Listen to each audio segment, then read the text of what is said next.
Olá, tudo bem? Seja bem-vindo ao canal Meu Momento com Deus. Nessa ocasião nós vamos dar continuidade ao nosso estudo guiado, nosso estudo da lição.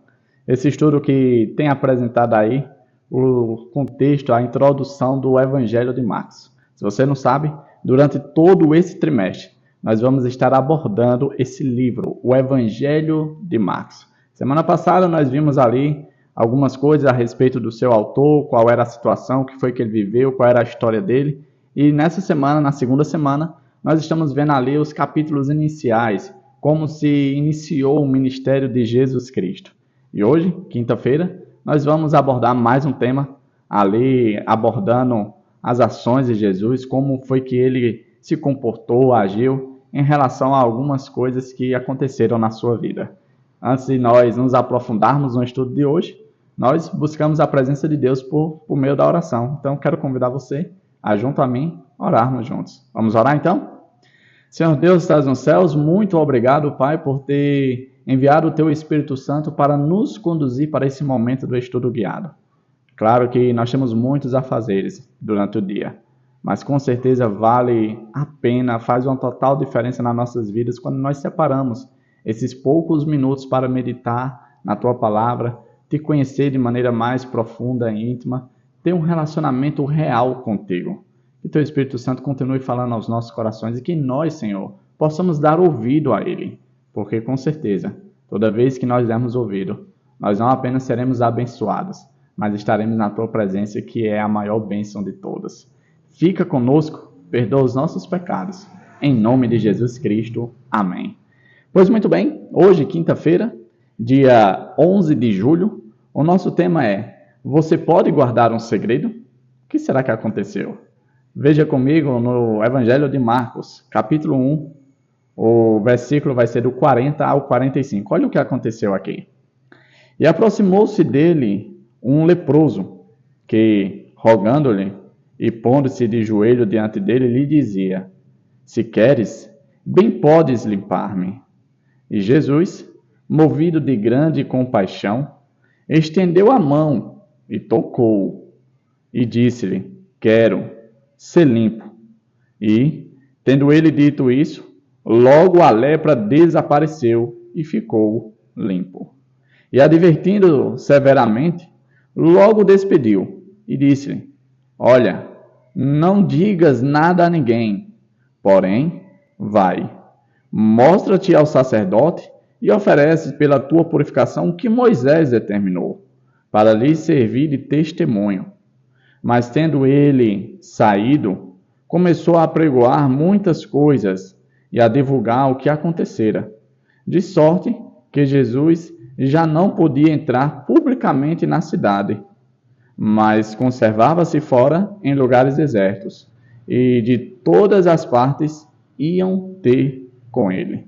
Olha que interessante, né? Esse episódio aqui, Jesus fazendo o que ele propôs aos discípulos no dia de ontem. Olha, vamos às outras cidades, porque foi para isso que eu vim. A gente precisa alcançar todas as pessoas, o máximo e o maior número possível de pessoas.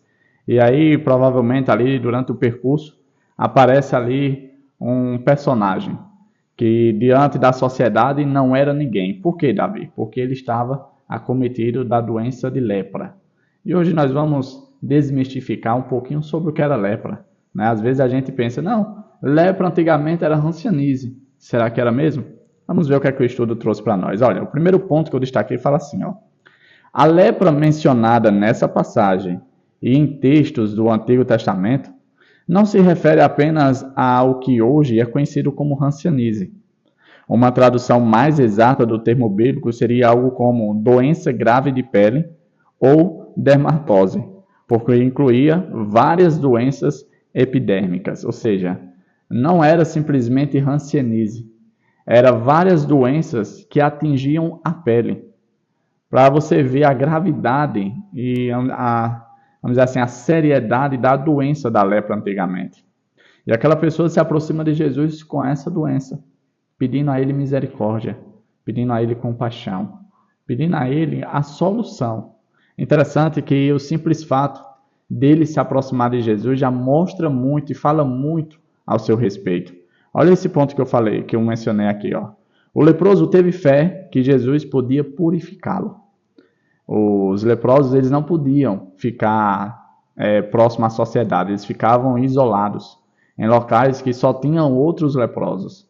Se eles fossem vistos em meio à sociedade e a pessoa o identificasse, a pessoa gritava, leproso, leproso, leproso, e automaticamente a sociedade se afastava, né, e expulsava ele daquele local. Por quê? Porque ele não podia estar, ele era impuro ritualmente, né? Imagina a carga emocional que estava sobre essa pessoa, de se sentir impuro, de se sentir indigno, de deixar a mentalidade de, olha, eu sou uma pessoa, eu sou gente, eu tenho sentimentos. Não existia isso. E ele sabia a condição a qual ele estava, mas nem isso lhe impediu de ir ao encontro de Jesus. E aqui faz uma pequena reflexão para nós. O que tem te impedido de ir ao encontro de Jesus? Será que existe alguma coisa na tua vida que esteja atrapalhando, que esteja bloqueando o teu acesso a Jesus? Naquele contexto, a lepra poderia ser uma opção desse tipo de realidade, de impedir o acesso a Jesus. Mas o leproso não vamos dizer assim, se distanciou, não aceitou isso. Ele sabia quem era Jesus, ele sabia o que Jesus podia fazer por ele. E ele foi até o encontro de Jesus. Isso falava muito a respeito da fé que ele tinha em Jesus. Um outro ponto que eu destaquei fala assim, Jesus, porém, teve compaixão daquele homem e tocou nele e disse, quero, sim, fique limpo. Olha que coisa interessante. Jesus, ele não se limita também aos costumes, ao que é visto como certo, ao que é visto como correto no contexto atual. Jesus, ele faz aquilo que é certo de fato. Ele não ficou distante, ele não questionou a presença daquele homem, ele não reprimiu, ele não repreendeu. Não, ele diz, olha, você de fato merece isso. Você não apenas tem fé em mim, mas você demonstra e reconhece quem eu sou, que eu sou o Filho de Deus. A Bíblia fala que Jesus teve compaixão. E a compaixão dele não foi expressada apenas com palavras. A compaixão dele foi expressada com toque. Ou seja, Jesus quebra mais uma barreira, pois aquele que tocasse um leproso, ritualmente ficava impuro. E ele só tornaria a ficar puro no pôr do sol, ou seja, no final do dia, quando se banhasse. Jesus, ele não se limita a regras humanas, pois não tem nada que possa nos tornar impuro diante de Deus. Veja que a impureza não passou até Jesus, mas a pureza que havia em Jesus passou até o leproso. Quando Jesus toca e diz, sim, eu quero, e você fique limpo, é exatamente o que Jesus faz comigo e com você, quando confessamos o nosso pecado, nos arrependemos, demonstramos nossa tristeza pelo aquilo que fizemos de errado. É exatamente isso. As vestes brancas prometidas na palavra de Deus para mim e para você, foi exatamente isso que aconteceu com aquele leproso. Eu quero que você fique limpo. Jesus, ele pode nos purificar de qualquer coisa, gente. Será que tem alguma coisa que aconteceu na sua vida, que você fez, que lhe traz vergonha, que lhe traz sentimento de culpa, de tristeza? Alguma coisa que talvez esteja atrapalhando o teu relacionamento real com Jesus? Veja esse contexto bíblico desse leproso. Ele foi até Jesus, Jesus se compadeceu, Jesus teve compaixão e Jesus purificou ele. Jesus tornou ele aceitável novamente para a sociedade. Jesus disse o seguinte, olha, você vai voltar a ser gente, você vai voltar a ser amado, você vai voltar a ser visto como uma pessoa importante, porque é assim que eu o vejo. Que coisa linda, que texto maravilhoso. Um outro ponto que eu destaquei fala assim, Jesus enviou o homem a um sacerdote com a instrução de oferecer o sacrifício que Moisés havia ordenado para tais casos. Veja que Jesus, ele segue aquilo que está na palavra de Deus. Algumas pessoas têm a ideia equivocada de que Jesus ele veio trazer uma nova realidade da Bíblia. Eu não sei se você sabe, mas a Bíblia na época de Jesus era o Pentateuco, ou seja, os escritos de Moisés. E os judeus se apoiavam muito no que Moisés falava, ou seja, Moisés era o líder supremo da nação judaica. E Jesus também obedecia. Jesus diz, olha, vai até o sacerdote. Faz tudo como Moisés orientou, oferece o sacrifício, mostra que foi purificado, se coloca à disposição de passar por todos os processos de verificação. Por mais que seja claro, por mais que seja notável que você foi curado, que você foi purificado, mas submete ao processo. Faz isso da maneira correta, no tempo certo. Não pula a etapa.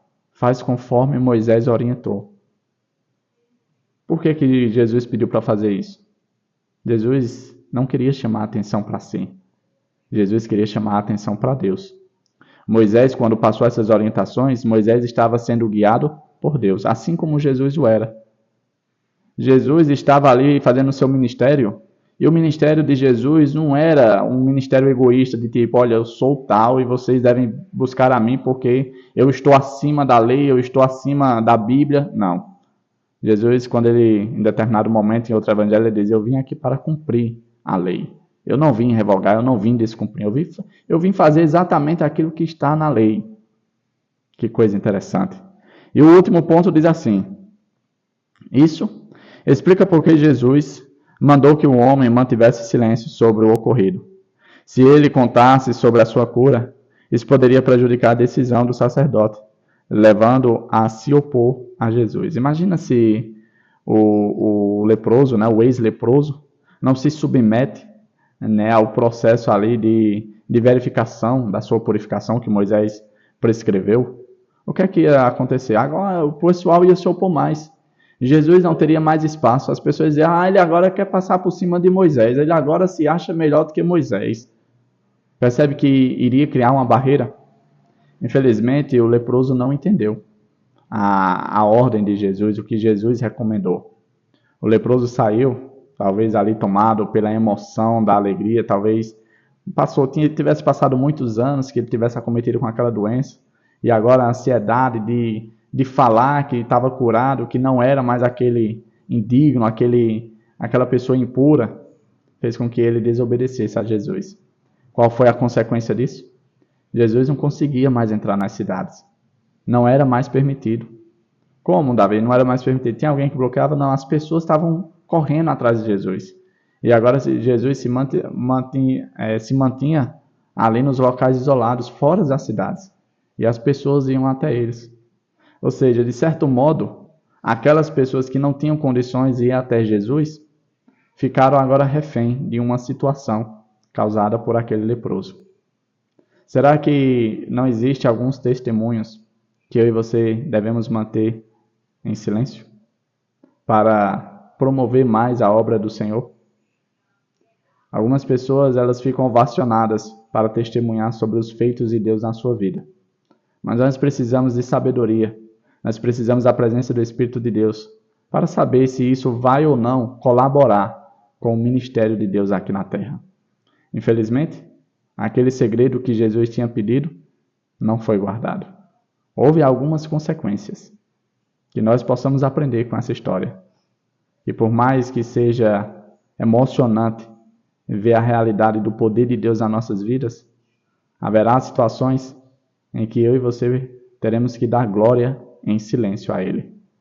E assim darmos testemunho verdadeiro do poder de Deus na nossa vida. Que Papai do Céu esteja conosco, que nós possamos sempre observar a letra da lei, ou seja, fazer aquilo conforme Deus nos orienta na sua palavra, e que nós possamos fazer tudo aquilo que Jesus nos pede, pois Ele sabe o que é certo, Ele sabe o que convém, Ele sabe o que conduz à vida eterna. É isso? Chegamos ao fim. Hoje o estudo foi maravilhoso. Você pode guardar um segredo? Foi o tema do estudo de hoje. Que Papai do Céu te abençoe, te proteja de todo mal e, claro, que Ele te traga aqui novamente amanhã, para mais uma vez nós termos o nosso estudo guiado. Até a próxima e tchau, tchau.